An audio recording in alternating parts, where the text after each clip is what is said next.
स्वागत है आप सभी का एनएफ न्यूज पर। मैं हूं आपके साथ रोहित। निशिकांत दुबे ने जब ठाकरे भाइयों पर बयान दिया और कहा कि महाराष्ट्र से बाहर निकलो फिर पटक पटक के मारेंगे, और इसके अलावा कहा कि इसे मराठी विवाद ठाकरे मत बनाओ, ये मराठी और हिंदी का विवाद है ही नहीं, ये तुम्हारी निजी लड़ाई है। और उन्होंने गिना दिया कि किस तरीके से पूरे देश में बिहारियों का भी योगदान है और मराठा साम्राज्य का गुणगान भी निशिकांत दुबे ने किया। लेकिन इस बीच महाराष्ट्र के अलग अलग हिस्सों में प्रदर्शन हो रहा है और अब निशिकांत दुबे के पोस्टर पर लात चलाए गए, चप्पल चलाई गई और उन्हें फाड़ा गया, जलाया गया। ऐसे में क्या यह विवाद अभी थमेगा नहीं?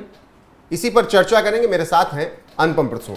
अनुपम जी, सबसे पहले जो निशिकांत दुबे की तस्वीरें आई जिस पर पोस्टर पर जूते चप्पल मारे गए, अब ये लड़ाई निशिकांत बनाम ठाकरे होती दिख रही है क्या? देखिए, अभी जो जानकारी आ रही है कि ठाकरे की पार्टी एमएनएस के लोग तो विरोध कर ही रहे हैं, कुछ इसमें शरद पवार गुट के भी लोग आ गए हैं।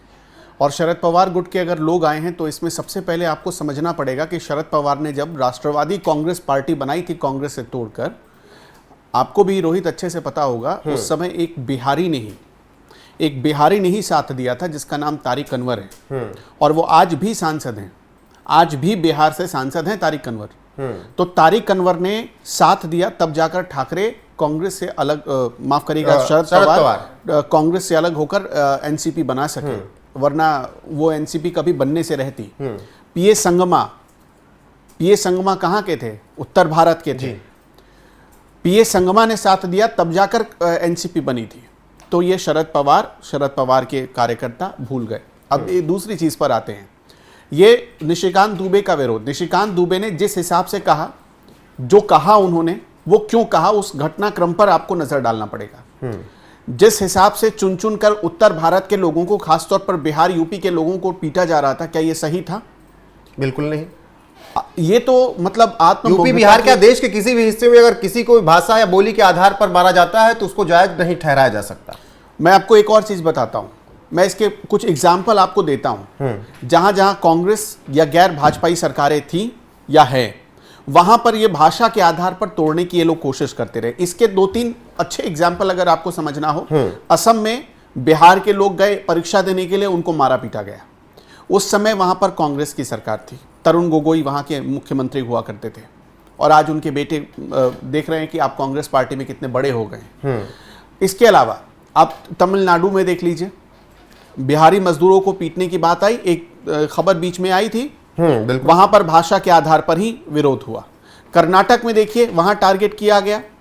आप देख लीजिए महाराष्ट्र में, अगर इनकी गलती से भी इस वक्त सरकार होती और शिवसेना अगर सत्ता में होती ना, तो ये लोग और तांडव कर रहे होते। शिवसेना उद्धव, हाँ नहीं, मैं अब संयुक्त शिवसेना की भी बात कर रहा हूं। अब देखिए क्या है कि एकनाथ शिंदे के भी सुर बदल रहे हैं। आपने देखा, फडणवीस तो खुलकर कैमरे के सामने विरोध कर रहे हैं। एकनाथ शिंदे आकर क्यों नहीं बोलते हैं कि ये ठाकरे गलत कर रहे हैं?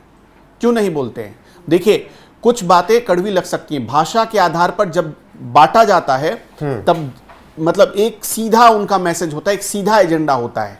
वो एजेंडा होता है कि आप सत्ता पाने के लिए किसी भी हद तक जा सकते हैं। भाषा, आरक्षण और जाति, ये 3 ऐसे पॉइंट हैं जिन पर लोग खुद ही उद्वेलित हो जाते हैं, इतने आक्रोशित हो जाते हैं कि वो किसी भी सीमा को पार कर देते हैं। और तब इन 3 पॉइंट्स को लेकर जब नैरेटिव फैलाया जाता है, देखिए एक नैरेटिव वॉर की तरह है। जैसे बार बार कहा जाता है ना कि भारत 2.5 मोर्चे पर लड़ रहा है। 2 मोर्चा तो चीन पाकिस्तान है, और वो जो आधा मोर्चा है वो भारत में है। तो भारत में ये जो जाति भाषा के नाम पर जो बंटवारा होता है, ये उसका एक फॉर्मूला है। अभी मैं आपको एक और चीज बताता हूं जी। राहुल गांधी अभी यूएस गए थे, बहुत ध्यान से सुनिएगा। राहुल गांधी यूएस गए, तो यूएस में वो जाकर जिस यूनिवर्सिटी में गए थे, उस यूनिवर्सिटी में जाकर वो भाषण दे रहे थे। और भाषण जब वो दे रहे थे, जानते हैं वहां किस चीज के लिए रिसर्च हो रहा है? कि कैसे किसी समाज में लोगों के बीच जातीय विभेद पैदा करके सत्ता हासिल की जा सकती है, जाति के नाम पर, ठीक, कैसे उन्हें बांटा जा सकता है, इसके आधार पर वहां पर प्रयोग चल रहा था। राहुल गांधी वहां गए। दिलचस्प यह है इस पूरे मामले में कि कांग्रेस पार्टी भी खुलकर विरोध करने नहीं उतरी राज ठाकरे, उद्धव ठाकरे या शरद पवार का। अब मुझे बताइए, हम और आप कल बैठे थे एक वीडियो में, चर्चा कर रहे थे कि महाविकास अघाड़ी का दबाव है। आज जब शरद पवार की पार्टी शरद चंद्र एनसीपी जब प्रदर्शन कर रही है, तब उनसे ये पूछा जाना चाहिए कि भाई साहब, कांग्रेस से पूछा जाना चाहिए, उनसे मतलब कांग्रेस से पूछा जाना चाहिए कि भाई साहब, महाविकास अघाड़ी के साथ आप बैठे हैं, आप बताइए कि उसकी तो 2 पार्टियां खुलकर कह रही कि हिंदी भाषी नहीं चलेंगे, आपका क्या स्टैंड है? कांग्रेस को यह बताना चाहिए। क्या कांग्रेस का कोई भी नेता आपने देखा कि इसके खिलाफ जा रहा हो या बोल रहा हो कि नहीं होना चाहिए? बिल्कुल नहीं हो रहा। और बाकी बाद में बात करेंगे कि संविधान खतरे में है, ये खतरे में है, वो खतरे में है, और यही संविधान के अब क्या कहते हैं, गला घोटा जा रहा है महाराष्ट्र में। मैं आपको बताता हूं। अब भारत के एक बहुत बड़े जाने माने पत्रकार है राजदीप सरदेसाई। अभी उन्होंने कुछ ही घंटे पहले प्रियंका चतुर्वेदी का इंटरव्यू किया है। प्रियंका चतुर्वेदी के इंटरव्यू में वो उनसे पूछते हैं कि आपको मराठी आती है? कहती है कि मेरी मराठी, वो कह रही है प्रियंका चतुर्वेदी कि मेरी मराठी बहुत कमजोर है। मारेंगे राज ठाकरे, बाहर करेंगे महाराष्ट्र से प्रियंका चतुर्वेदी को? क्या उद्धव ठाकरे निकालेंगे पार्टी से? सिंपल सा सवाल है। कितना सिंपल सवाल है। आप एक बात बताइए, क्या सिर्फ मजदूर वर्ग के ही लोग दिख रहे हैं जो हिंदी बोलते हैं? आपकी पार्टी में कई लोग बैठे हुए हैं, वो आपको दिखते नहीं जो हिंदी में बात करते हैं? जितने बड़े लोग मैं हैं, आपको उनका एग्जांपल विरोध देता कहाँ हूं। है? अरे मैं आपको एग्जांपल देता हूं। जब उत्तर प्रदेश में महाकुंभ चल रहा था, तब मेरे पास ऐसे दर्जनों लोगों के कॉल आए होंगे जो एमएनएस से जुड़े हुए थे, जो शिवसेना से जुड़े हुए थे। और आपको एक चीज और बताना चाहता हूं, उत्तर भारत का एक आदमी, बिहार का एक आदमी रोहित सिंह, उसने कैंप लगाया हुआ था महाकुंभ में। वहां न जाने महाराष्ट्र से आकर शिवसेना और एमएनएस के कितने लोग ठहरे होंगे। ना सिर्फ महाराष्ट्र, बाकी देश के तमाम, किसी ने कहा, किसी बिहारी ने ने कहा, उस बिहारी ने कहा कि महाराष्ट्र के लोगों को हमने खाना खिलाया, हमने उनको रुकने के लिए आश्रय दिया, या उनको टेंट दिया, या जो लोग भी बाहर आए, 66 करोड़ लोग आए, किसी ने पूछा नहीं कि आप कहां से आ रहे हो, आपकी बोली क्या है, भाषा क्या है?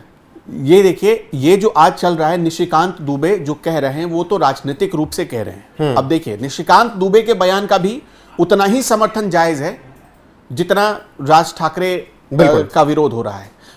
इसे मोटे तौर पर ऐसे समझिए, अगर कोई भी आदमी अमर्यादित भाषा बोलता है, उसका समर्थन नहीं किया जाना चाहिए, चाहे वो निशिकांत हो या राज ठाकरे।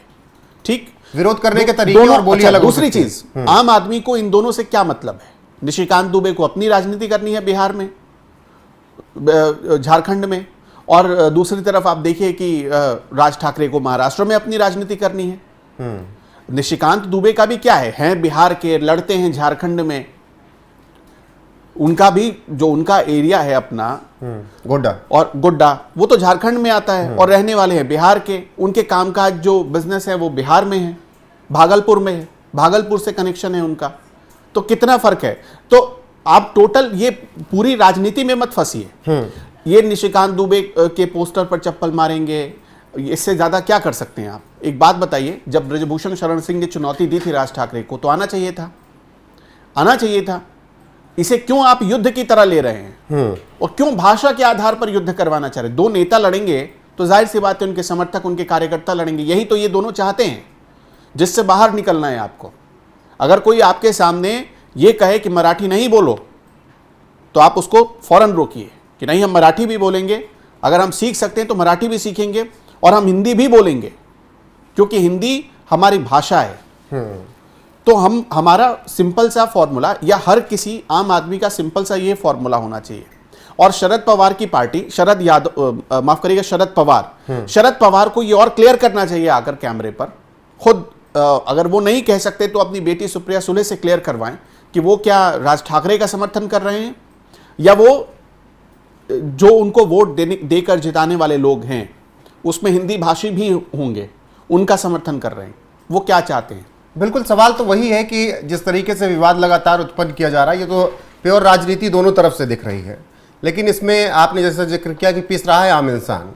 अब स्थितियां ये हो गई हैं, कल जब लगातार ग्राउंड जीरो से हमारे पास तस्वीरें आई, लोगों के बयान हैं, तो स्थितियां ये हो गई कि लोगों को नुकसान हो रहा है इस प्रदर्शन की वजह से। दुकानें बंद करनी पड़ रही, मराठियों को भी, जो हिंदी भाषी हैं उनको भी। मतलब इतना इफेक्ट पड़ रहा है लोगों के बिजनेस पर, तब भी किसी को कुछ समझ नहीं आ रहा है।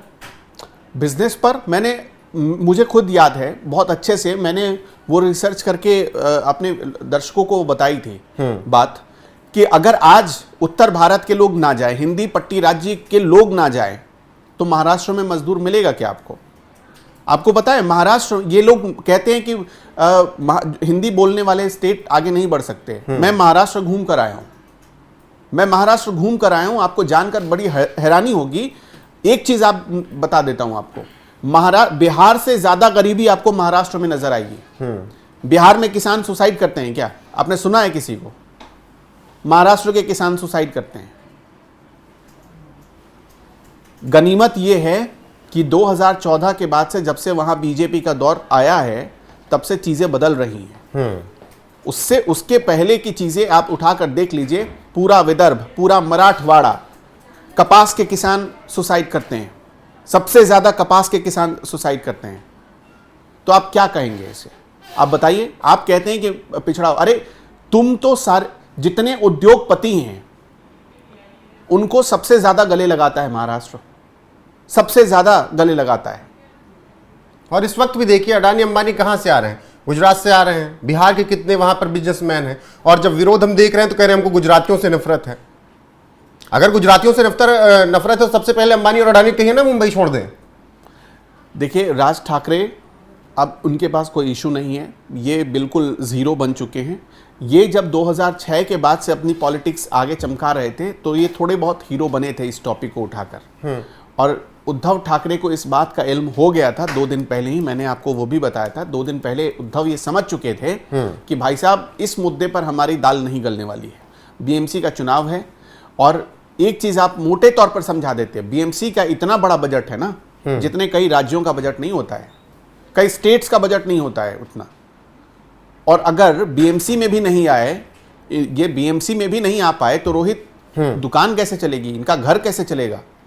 चिंता तो इस बात की है, इनको इस बात की चिंता नहीं है कि मराठी बोलो, और ना ही मराठी भाषा, और ना ही मराठी अस्मिता की चिंता। चिंता ये है कि भाई आखिरी दुकानदारी बची है, आखिरी मौका है, 2-3 महीने बाद लेकिन चुनाव होने जा रहा है। ये भी तो सच है अनुपम जी की देखिए लगभग 68-69% मराठी बोलने वाले लोग हैं। एमएनएस को मिलता कितना वोट है? 1.5%, 1.6%।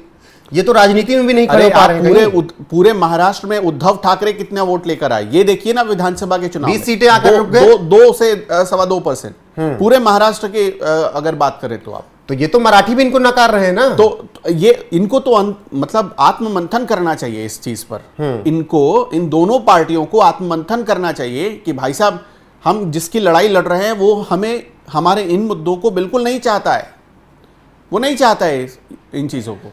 अच्छा एक बात बताइए कि मुंबई में जाकर अगर एक आदमी जॉब कर रहा है तो वो सामान, अगर कोई मुंबई में रहता है तो हम सामान बिहार से खरीदने जाएंगे?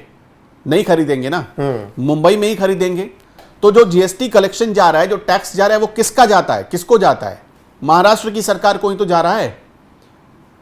अगर आप कोई सामान खरीदते हैं उत्तर प्रदेश में रहकर, जैसे आप नोएडा में रहते हैं, और नोएडा में आप कोई सामान बाजार से खरीदने गए जिस पर आप जीएसटी 18% चुकाते हैं, या 5% चुकाते हैं, या 28% चुकाते हैं, ठीक है, वो उस जीएसटी में 28% जब जाता है तो 14 हिस्सा होता है ना स्टेट और सेंटर का।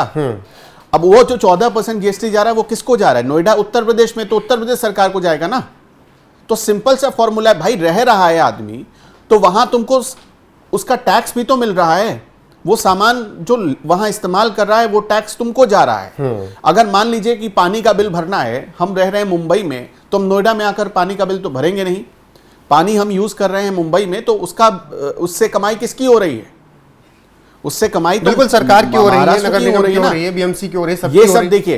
ये अब मोटे तौर पर आपको ये समझिए, पूरे महाराष्ट्र में अगर आपको देखना है कि राजनीति कैसे होती है तो देवेंद्र फडणवीस को देखिए। उस आदमी को यह बात बहुत अच्छे से पता है कि ये लोग मुद्दे से भटकाना चाहते हैं, डेवलपमेंट से भटकाओ, लोगों को लड़वाओ। मतलब प्रधानमंत्री मोदी कहते हैं ना, अटकाओ भटकाओ लटकाओ वाली राजनीति, ये वही राजनीति कर रहे हैं वहां पर। ये भटकाओ और लटकाओ, यही वाली राजनीति कर रहे हैं। इसलिए देवेंद्र फडणवीस ने चेतावनी दी। और आपने देखा, मैंने वो तस्वीर देखी, मैं अपने दर्शकों को भी कहता हूं जाकर चेक करिए, एमएनएस के गुंडों को मतलब जीप में भर भर कर ले जाया जा रहा है।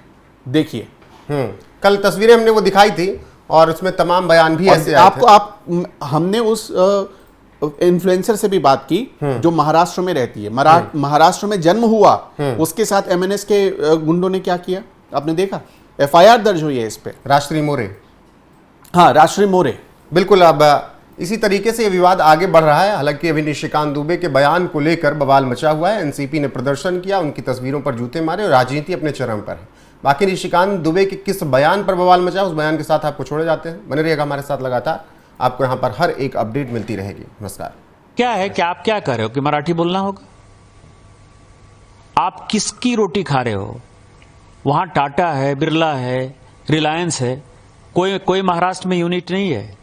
सब टैक्स पेयर जो है, टाटा यदि बिहार झारखंड नहीं होता, उस वक्त बिहार नहीं होता, टाटा ने तो पहली फैक्ट्री वहीं बनाई।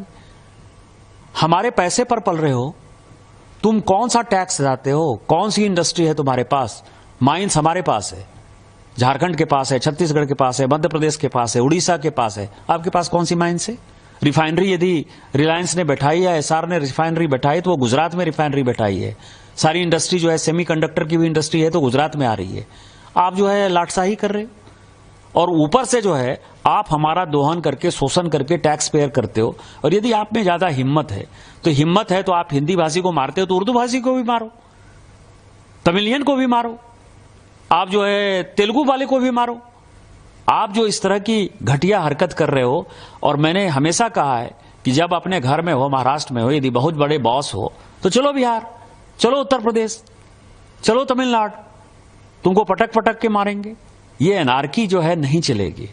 हम मराठी का सम्मान करते हैं, मराठी एक आदरणीय भाषा है और हम छत्रपति साहू जी महाराज, छत्रपति शिवाजी जी महाराज, पेशवा, सबका जो है तात्या टोपे से लेके सभी का हम सम्मान करते हैं। उन सबों ने, तिलक हो चाहे लाजपत राय हो, सभी ने जो है आजादी के आंदोलन में, गोपाल कृष्ण गोखले हो, सबसे बड़ा योगदान दिया है। हम तो सभी मराठी स्वतंत्रता सेनानियों का सम्मान करते हैं। महाराष्ट्र के स्वतंत्रता में, हमारी भारत की स्वतंत्रता में बहुत बड़ा योगदान है। लेकिन आज जो वोट बैंक की पॉलिटिक्स, बीएमसी का चुनाव होने वाला है और ये उद्धव ठाकरे और राज ठाकरे जो कर रहा है, इससे घटिया कोई काम नहीं हो सकता है और हम इसका प्रतिकार करते हैं। और यदि उनमें हिम्मत है, जो मैंने आपको कहा है, यदि उनमें हिम्मत है तो बगल में जो है माहिम इलाके में चले जाएं और माहिम की दरगाह के सामने जो है किसी हिंदी भाषी और उर्दू भाषी को पीट कर दिखा दें, तो मैं मानूंगा कि वो सचमुच जो है बाला साहब ठाकरे जी के जो है वारिस हैं और बाला साहब ठाकरे जी के सिद्धांत